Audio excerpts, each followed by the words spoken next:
하나님의 아들 예수 그리스도의 복음의 시작이라. 선지자 이사야의 글에 보라 내가 내 사자를 내 앞에 보내노니 그가 내 길을 준비하리라. 광야에 외치는 자의 소리가 있어 이르되 너희는 주의 길을 준비하라. 그의 오실 길을 곧게 하라. 기록된 것과 같이 침례 요한이 광야에 이르러 죄 사함을 받게 하는 회개의 침례를 전파하니 온 유대 지방과 예루살렘 사람이 다 나아가 자기 죄를 자복하고 요단강에서 그에게 침례를 받더라. 요한은 낙타 털 옷을 입고 허리에 가죽띠를 띠고 메뚜기와 석청을 먹더라. 그가 전파하여 이르되 나보다 능력 많으신 이가 내 뒤에 오시나니 나는 굽혀 그의 신발끈을 풀기도 감당하지 못하겠노라. 나는 너희에게 물로 침례를 베풀었거니와 그는 너희에게 성령으로 침례를 베푸시리라. 그때 예수께서 갈릴리 나사렛으로부터 와서 요단강에서 요한에게 침례를 받으시고 곧 물에서 올라오실새 하늘이 갈라짐과 성령이 비둘기같이 자기에게 내려오심을 보시더니 하늘로부터 소리가 나기를 너는 내 사랑하는 아들이라 내가 너를 기뻐하노라 하시니라. 오늘부터 시작되는 마가복음은 3월까지 이어집니다. 복음서를 통해서 예수님을 더 잘 알아가고 또 예수님을 잘 따라갈 수 있는 제자로서의 삶이 세워져 가기를 소망합니다. 이 복음서의 기록자는 마가입니다. 12제자 중 한 사람이 아니라 바울과 바나바와 함께 선교 여행을 떠났던 바로 그 청년 마가라 하는 요한으로 알려져 있죠. 마가복음은 마태복음이나 누가복음처럼 예수님의 계보로 시작하지 않고 있습니다. 구약에 대한 언급이나 또 율법, 유대교 관습 등등에 대한 기록이 별로 나오지 않습니다. 왜냐하면 이 복음서는 특별한 독자를 위해 기록됐기 때문입니다.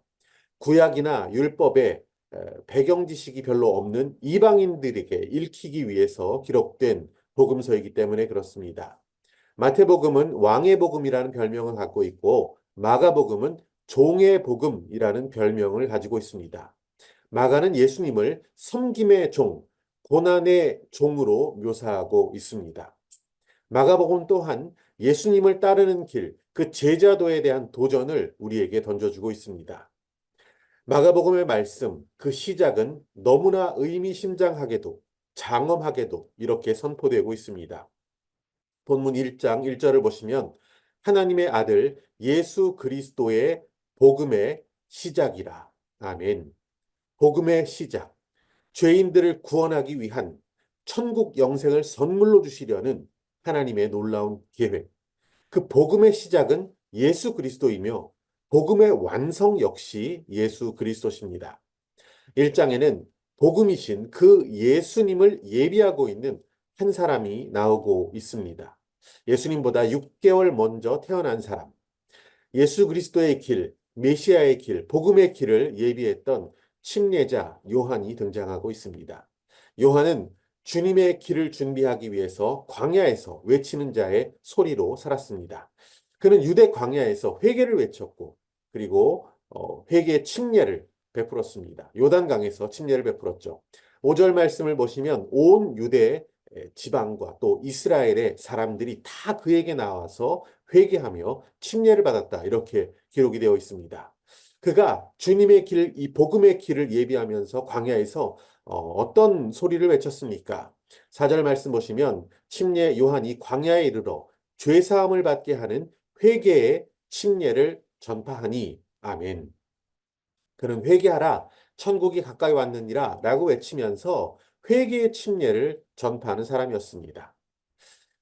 복음의 길, 구원의 길의 그 시작에는 회개가 반드시 필요하다는 것을 예수 그리스도에 앞서 등장했던 침례자 요한을 통해서 저희들이 확인할 수가 있는데요. 자, 그가 외쳤던 것은 침례였습니다. 회개였습니다. 고린도후서 말씀 7장 10절을 보시면 구원에 이르게 하는 회개를 이루라는 말씀이 있습니다. 회개라는 단어는 헬라어로 메타노에오입니다. 메타는 바꾸다.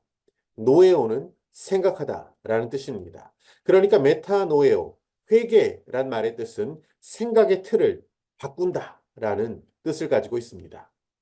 회개는 눈물 콧물 쏟으며 떼굴떼굴 구르며 죄를 토해내는 그러한 과정이 아니라 생각의 틀을 바꾸는 것입니다. 그게 회개의 원래 말 뜻이라는 것이죠. 이제까지 하나님을 알지 못하고 살면서 사람의 생각은, 우리의 생각은 세상을 향했습니다. 그리고 세상 나라의 것을 구했습니다. 모든 생각이 나에게 집중되기도 했고요. 이기적이고 욕심의 그런 생각들을 했던 생각의 방향을 돌이키는 것, 그것을 회개라고 합니다. 우리가 돌이켜 하나님의 나라를 향하는 생각, 영원한 가치를 향한 생각, 말씀을 향한 생각, 예수 그리스도께서 가신 그 길을 향한 생각, 생각의 방향을 바꾸는 것, 생각의 틀을 완전히 바꾸는 것, 그것이 구원에 이르는 길에 있는 매우 중요한 회개라는 가치입니다. 요한, 이 사람은 제사장 사가랴의 아들로 태어났습니다. 혈통적으로 보자면 제사장 역할을 그 아버지 뒤를 이어서 감당해야 할 사람이었습니다. 아버지를 따라서 마땅히 성전에서 제사장의 직무를 감당할 사람이었죠. 하지만 요한의 눈에 비쳤던 당시 제사장들의 모습은 그저 타락한 종교인들일 뿐이었습니다. 예수님도 마찬가지로 그들을 그렇게 보셨습니다. 그들은 자기 의에 가득 차 있는 사람들이었습니다. 결국 그들이 예수를 배척한 자들이 되지 않습니까? 요한은 제사장이 되어서 그냥 가만히 있으면 됩니다. 거기서 자기 재산도 불리고 존경받으면서 살 수 있었습니다. 하지만 요한은 그곳을 도망쳐 나왔습니다. 그는 편하고 안락한 집이 아니라 성전의 일이 아니라 유대 광야를 선택한 것입니다. 그가 율법의 규정을 따라서 종교인의 삶을 살았다면 아마도 세마포로 만들어진 화려한 제사장 의복을 입고 살았을 것입니다. 하지만 요한은 낙타 털옷을 입었고 허리에는 가죽띠를 띠고 살았습니다. 만일 요한이 제사장으로 종교인으로 살았더라면 백성들이 하나님께 드린 고운 밀가루로 맛있는 것을 먹고 또 화제물로 드린 향기로운 그러한 제물을 먹고 살았을 것입니다. 하지만 그는 광야에서 메뚜기와 야생꿀을 먹고 살았다고 합니다. 요한은 그의 생각의 틀, 그리고 삶의 방식, 완전히 새롭게, 완전히 바꾸어 살기를 원했던 것입니다. 그가 살았던 장소는 광야입니다. 훈련의 장소, 시련의 장소, 극한의 장소입니다. 그곳에서 그는 하나님만 바라보며 살기로 작정했던 것입니다. 그는 예수 그리스도, 복음의 시작을 알리며 회개를 외쳤습니다. 이렇듯 회개가 중요합니다. 내 안에 욕심, 또 세상적인 보편적인 틀을 가지고 우리가 주님을 따를 재간이 없습니다. 주님의 제자로 살아갈 수가 없습니다. 오늘 우리 안에 회개가 더욱더 풍성하게 일어나기를 원합니다. 하나님의 아들 예수 그리스도 그 복음의 시작이 우리 삶 가운데 선포되어지고 시작되어지는 복된 삶을 살아가는 저와 여러분이 되시기를 소망합니다.